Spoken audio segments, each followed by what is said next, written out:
हतो वा प्राप्स्यसि स्वर्गं जित्वा वा भोक्ष्यसे महीम् तस्मादुत्तिष्ठ कौन्तेय युद्धाय कृतनिश्चयः। इसकी व्याख्या इस प्रकार है। हतो वा प्राप्स्यसि स्वर्गं जित्वा वा भोक्ष्यसे महीम्। इसी अध्याय के 6ठे श्लोक में अर्जुन ने कहा था कि हम लोगों को इसका भी पता नहीं है कि युद्ध में हम उनको जीतेंगे या वे हमको जीतेंगे। अर्जुन के इस संदेह को लेकर भगवान ने यहाँ स्पष्ट कहते हैं कि अगर युद्ध में तुम कर्ण आदि के द्वारा मारे भी जाओगे तो स्वर्ग को चले जाओगे, और अगर युद्ध में तुम्हारी जीत हो जाएगी तो यहाँ पृथ्वी का राज्य भोगोगे। इस तरह तुम्हारे तो दोनों ही हाथों में लड्डू हैं। तात्पर्य है कि युद्ध करने से तो तुम्हारा दोनों तरफ से लाभ ही लाभ है, और युद्ध ना करने से दोनों तरफ से हानि ही हानि है। अतः तुम्हें युद्ध में प्रवृत्त हो जाना चाहिए। तस्मादुत्तिष्ठ कौन्तेय युद्धाय कृतनिश्चयः। यहाँ कौन्तेय संबोधन देने का तात्पर्य है कि जब मैं संधि का प्रस्ताव लेकर कौरवों के पास गया था तब माता कुंती ने तुम्हारे लिए यही संदेश भेजा था कि तुम युद्ध करो। अतः तुम्हें युद्ध से निवृत्त नहीं होना चाहिए, अभी तो युद्ध का निश्चय करके खड़े हो जाना चाहिए। अर्जुन का युद्ध न करने का निश्चय था और भगवान ने इसी अध्याय के 3रे श्लोक में युद्ध करने की आज्ञा दे दी। इससे अर्जुन के मन में संदेह हुआ कि युद्ध करना ठीक है या न करना ठीक है। अतः यहाँ भगवान उस संदेह को दूर करने के लिए कहते कि तुम युद्ध करने का एक निश्चय कर लो, उसमें संदेह मत रखो।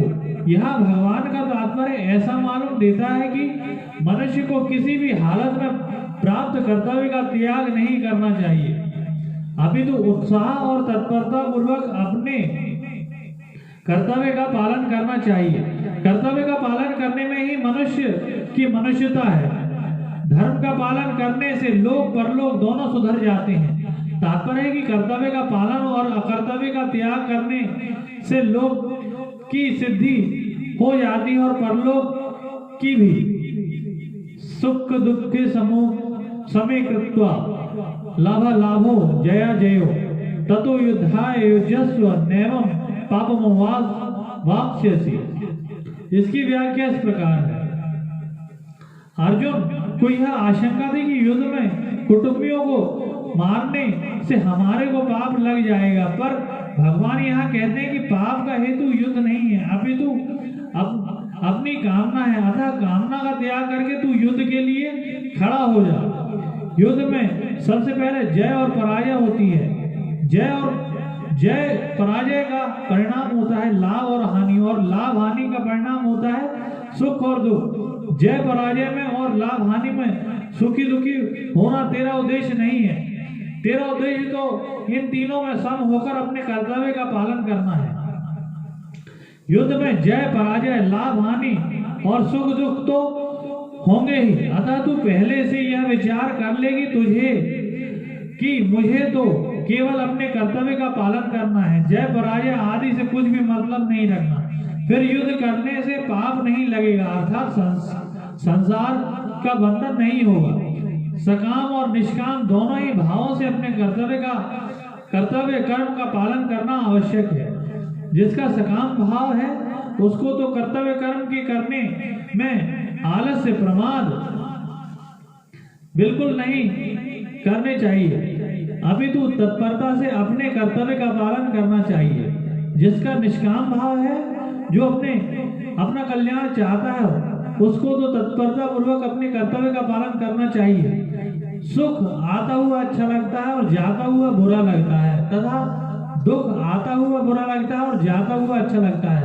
अतः इनमें कौन अच्छा है कौन बुरा है, अर्थात दोनों ही समान है, बराबर है। इस प्रकार सुख दुख में समबुद्धि रखते हुए तुझे अपने कर्तव्य का पालन करना चाहिए। तेरी किसी भी कर्म में सुख के लोभ से प्रवृत्ति ना हो और दुख के भय से निवृत्ति ना हो। कर्म में तेरी प्रवृत्ति और निवृत्ति शास्त्र के अनुसार ही हो। गीता 16वें अध्याय का 24वां श्लोक। नैवम पापम वाप्स्यसि। यहाँ पाप शब्द पाप और पुण्य दोनों का वाचक है, जिसका फल है स्वर्ग और नरक की प्राप्ति रूप बंधन, जिससे मनुष्य और अपने कल्याण से वंचित रह जाता है और बार बार जन्मता मरता रहता है। भगवान कहते हैं कि हे अर्जुन, समता में स्थिर होकर युद्ध रूपी कर्तव्य कर्म करने से तुझे पाप और पुण्य दोनों ही नहीं बांधेंगे। भगवान ने 31वें श्लोक से 48वें श्लोक तक के 8 श्लोकों में कई विचित्र भाव प्रकट किए हैं। जैसे कि किसी को व्याख्यान देना हो तो और किसी विषय को समझना हो तो भगवान इन 8 श्लोकों को अपनी कला बताते हैं। जैसे कर्तव्य कर्म करना और अकर्तव्य न करना, ऐसे विधि निषेध का व्याख्यान देना हो तो उसमें पहले विधि का, बीच में निषेध का और अंत में फिर विधि का वर्णन करके व्याख्यान समाप्त करना चाहिए। भगवान ने भी यहाँ पहले 31वें 32वें 2 श्लोकों में कर्तव्य कर्म करने से लाभ का वर्णन किया, फिर बीच में 33वें से 36वें तक के 4 श्लोकों में कर्तव्य कर्म न करने से हानि का वर्णन किया और अंत में 37वें 38वें 2 श्लोकों में कर्तव्य कर्म करने से लाभ का वर्णन करके कर्तव्य कर्म करने की आज्ञा दी।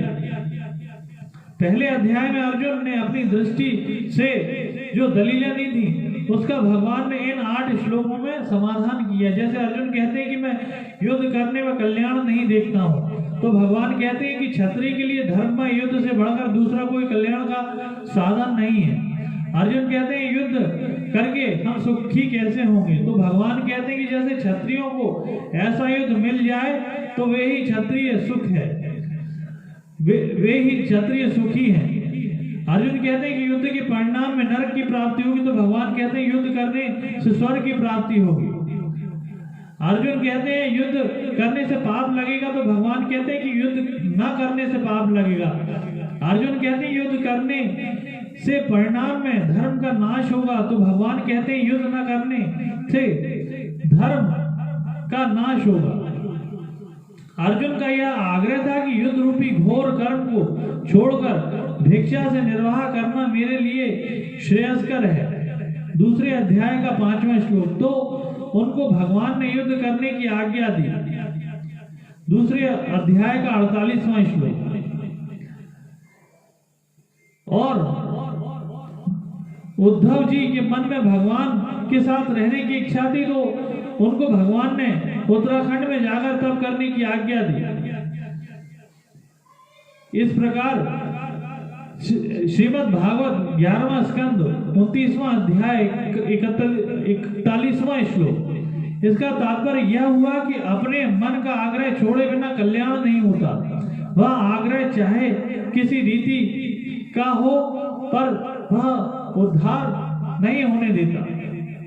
भगवान ने इस अध्याय के दूसरे तीसरे श्लोक में जो बातें संक्षेप में कही थी उन्हीं को यहाँ विस्तार से कहा है। जैसे वहाँ अनार्ज युष्टम कहा, तो यहाँ धर्मार्थी युद्धक्षे योत्य कहा। वहाँ अस्वर्ग्यम कहा, तो यहाँ स्वर्ग द्वार व्रतम कहा। वहाँ अकीर्तिकरम कहा, तो यहाँ अकीर्ति चापि भूतानि कथिष्यन्ति देव्याम कहा। यहाँ युद्ध के लिए आज्ञा दी, तो वो तिष्ठ परंतप, तो वही आज्ञा यहाँ देते हैं, ततो युद्धाय युज्यस्व।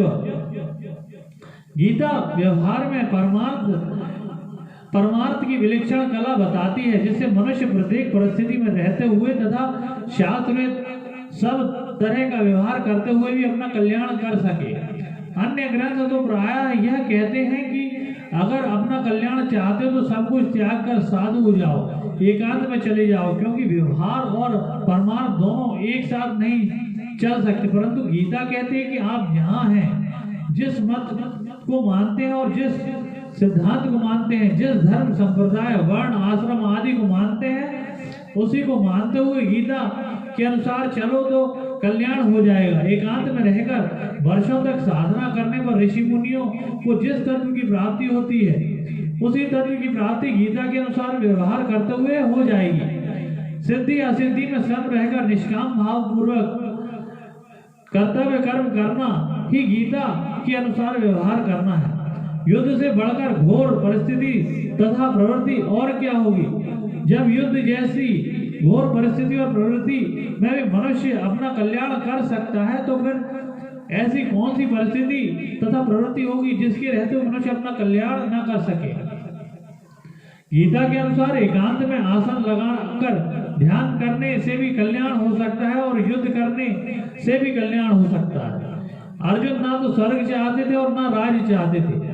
गीता पहले अध्याय का 32वां 35वां और दूसरे अध्याय का 8वां श्लोक। वे केवल युद्ध से होने वाले पाप से बचना चाहते थे। गीता पहले अध्याय का 36वां 39वां और 45वां श्लोक। इसलिए भगवान मानो यह कहते हैं कि अगर तू स्वर्ग और राज्य नहीं चाहता पर पाप से बचना चाहता है तो युद्ध रूप कर्तव्य को समता पूर्वक कर, फिर तुझे पाप नहीं लगेगा। नैवम पापमवाप्स्यसि, कारण कि पाप लगने में हेतु युद्ध नहीं है। प्रत्युत विषमता पक्षपात कामना सामर्थ्य अहंकार है। युद्ध तो तेरा कर्तव्य धर्म है।